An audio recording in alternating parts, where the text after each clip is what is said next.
கண்களை மூடி பக்தியோடு நாம் செபிப்போமாக.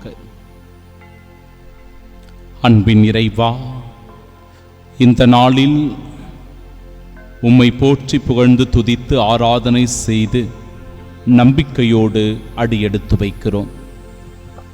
புனித சூசையப்பருடைய பரிந்துரை எங்களோடு துணை இருக்க, இன்று நாங்கள் செய்கிற ஒவ்வொரு செயலிலும் இந்த புனிதருடைய உடனிருப்பினால் செய்கிற வேளையில் முழுமையான வெற்றியை எங்களுக்கு தாரும். நாங்கள் மேற்கொள்ளுகிற பயணத்தை பாதுகாப்பான பயணமாய் மாற்றும். நாங்கள் செய்கிற ஒவ்வொரு நற்செயல்களிலும் உம் திருவுளம் வெளிப்பட ஆண்டவரே எங்களை அற்புதமாய் உம் சித்தத்திற்கு ஏற்ப வழிநடத்தி பாதுகாத்தருளும். எந்தவித நோய் நொடியோ ஆபத்து விபத்துகளோ தீங்குகளோ எங்களுக்கு நேரிடாமல் உம் புடை சூழ்ந்த பாதுகாப்பினால் இந்த நாள் முழுவதும் கண்ணின் மணி போல எங்களை பாதுகாத்து வழிநடத்தும்படியாக எங்கள் ஆண்டவராகிய கிறிஸ்து வழியாக உம்மை மன்றாடுகிறோம். ஆமீன்.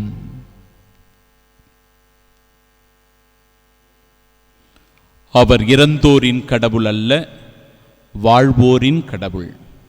நம் ஆண்டவராகிய இயேசு கிறிஸ்துவின் அன்பும் அருளும் அமைதியும் மகிழ்ச்சியும் உங்கள் அனைவரோடும் இருப்பதாக. ஒரு தாய் தன்னுடைய மகன்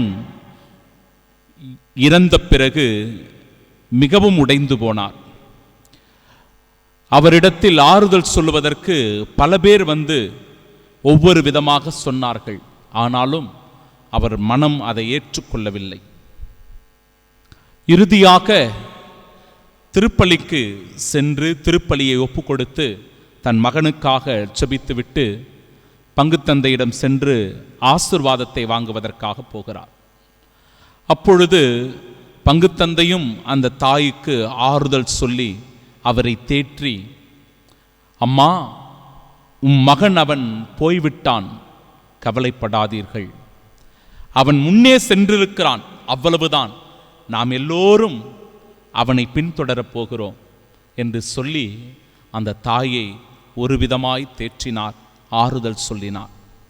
பிரியமானவர்களே, அந்த தாயும் ஆம், உண்மைதான், என் மகன் ஆண்டவரிடத்தில் முன்னே போய் சேர்ந்து விட்டான், அவனை பின்தொடர்ந்து நானும் ஒரு நாள் என் மகனை சந்திக்க ஆண்டவரோடு உடனிருக்க செல்லப் போகிறேன் என்கிற துணிவோடு தன் மனதிலே தைரியத்தை நம்பிக்கையை வளர்த்து கொண்டாலாம் அந்த தாய். அன்பு சகோதர சகோதரிகளே, இன்றைய நாளினுடைய நற்செய்தி வாசகத்தில் உயிர்த்தெழுதலில் நம்பிக்கை இல்லாத சதுசேயர்கள் ஆண்டவர் இயேசுவை சோதிக்கும் நோக்குடன் கேள்வியை எழுப்புகிறார்கள். உயிர்த்தெழுதலில் அவர்களுக்கு நம்பிக்கையே இல்லை. ஒன்று, கேள்வி எழுப்புகிறார்கள் என்றால் தெளிவை பெற்றுக்கொள்வதற்கு கேள்வியை எழுப்பணும். அப்படி இல்லை அப்படின்னா தங்களுடைய அறிவுத்திறனை வெளிப்படுத்துவதற்காக கேள்வியை எழுப்பியிருக்கணும். இந்த இடத்தில் இயேசுவிடமிருந்து நல்ல பதிலை பெற்றுக்கொள்ள வேண்டும் என்பதற்காக இந்த சதுசேயர்கள் கேள்வி கேட்கல. ஏன்னா அவர்களுக்கு மறைநூல் நன்றாகவே தெரிந்திருந்தது. மறைநூலை நன்றாக படிக்கிறவர்களாக சதுசேயர்கள் இருந்தார்கள். பிறகு எதற்காக இயேசுவிடத்தில் அந்த கேள்வியை கேட்டார்கள் என்றால், இயேசுவை எப்படியாவது மடக்க வேண்டும், அவரை சதிவலையில் சிக்க வைக்க வேண்டும், அதன் வழியாய் அவர் மீது குற்றப்பழியை சுமத்த வேண்டும், மோசேவினுடைய சட்டத்திற்கு எதிராக இந்த இயேசு செயல்படுகிறார் என்று முத்திரை குத்த வேண்டும். அதுதான் அவர்களின் நோக்கமாக இருந்தது. அன்பிற்குரியவர்களே, நம்மில் கூட பல பேர் இத்தகைய மனநிலையில் இருக்கலாம். விவிலியத்தை நாம் வாசிக்கிறோம், படிக்கிறோம், புரிந்து கொள்கிறோம், மறைவுரையை கேட்கிறோம். பல முறை மறைவுரையை கேட்டாலும் இறை வார்த்தையை வாசித்தாலும் சில பேருக்கு சந்தேகம் மேல் சந்தேகம், கேள்வி கேட்டுக்கொண்டே இருப்பார்கள். அவர்களின் நோக்கம் பதிலை தெரிந்து கொள்ள வேண்டும் என்றோ அல்லது கடவுளின் மீது முழுமையான நம்பிக்கை வைத்து சொல்லுகிற இறை வார்த்தையை ஏற்றுக்கொள்ள வேண்டும் என்பதோ இல்லை. மாறாக எப்படியாவது குறுக்கு கேள்வி கேட்கணும், தாங்கள் நியாயமானவர்கள் அல்லது தாங்கள் கேட்கிற கேள்வி அறிவுத்திறனுள்ள கேள்வி, தங்களை ஒரு பெரிய அறிவுஜீவியாக ஞானியாக காட்டிக்கொள்வதற்காக சில நேரங்களில் விவிலியத்தை துருவி துருவி கேள்வி கேட்கிறவர்கள் இருக்கிறார்கள். நம்பிக்கை என்பது மிக அவசியமான ஒன்று பிரியமானவர்களே. இரண்டாவது, உயிர்த்தெழுதலுக்கு பிறகு நாம் எல்லோருமே வானதூதரை போல இருப்போம் அப்படின்னு ஆண்டவர் தெளிவாகவே சொல்லுகிறார். இவர்கள் திருமணத்தை பற்றி பேசுகிறார்கள், குடும்ப வாழ்க்கையை பற்றி பேசுகிறார்கள், திருமணத்திலே நடக்கப் போகிற நிகழ்வுகளை பற்றி பேசுகிறார்கள். ஆனால் ஆண்டவர் விவேகத்தோடு தான் சொல்ல வேண்டிய கருத்தை மிக தெளிவாக ஆழமாக இந்த உலகத்திற்கு சொல்லுகிறார்.